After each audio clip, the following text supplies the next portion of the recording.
गत शुक्रबार राति रवि लामिछाने पक्राउ परिसकेपछि मलाई धेरै साथीहरूले कल म्यासेजहरू गरेर सोध्नुहुन्छ अब रवि लामिछाने कति वर्ष कारागार बस्नुपर्ने हो र के हुन्छ रवि लामिछानेको सन्दर्भमा भनेर धेरैले सोध्नुहुन्छ।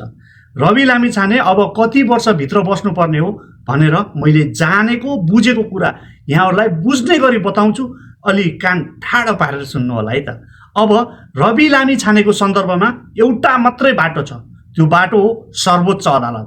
यदि उच्च अदालतले पूर्वपक्षको लागि जेल चलान गरेको विषय सर्वोच्च अदालतले उल्टाइदियो भने त बाहिर निस्किन पनि सक्नुहुन्छ।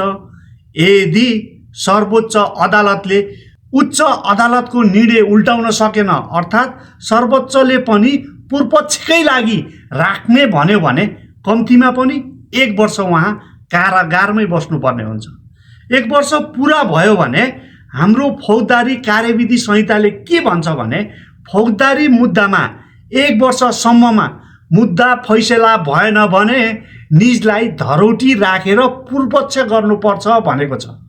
पहिला राखेको 1 करोड धरोटी छ नि, त्यो बदर भइसक्यो। अदालतले फेरि अर्को धरोटी माग गर्छ। उहाँ फेरि बाहिर बसेर मुद्दा लड्न पनि पाउनुहुन्छ। यदि सर्वोच्च अदालतले उहाँको मुद्दा उल्टाइदिएन भने नि उहाँ 1 वर्षसम्म त हिरासतमा बस्नु नै पर्छ।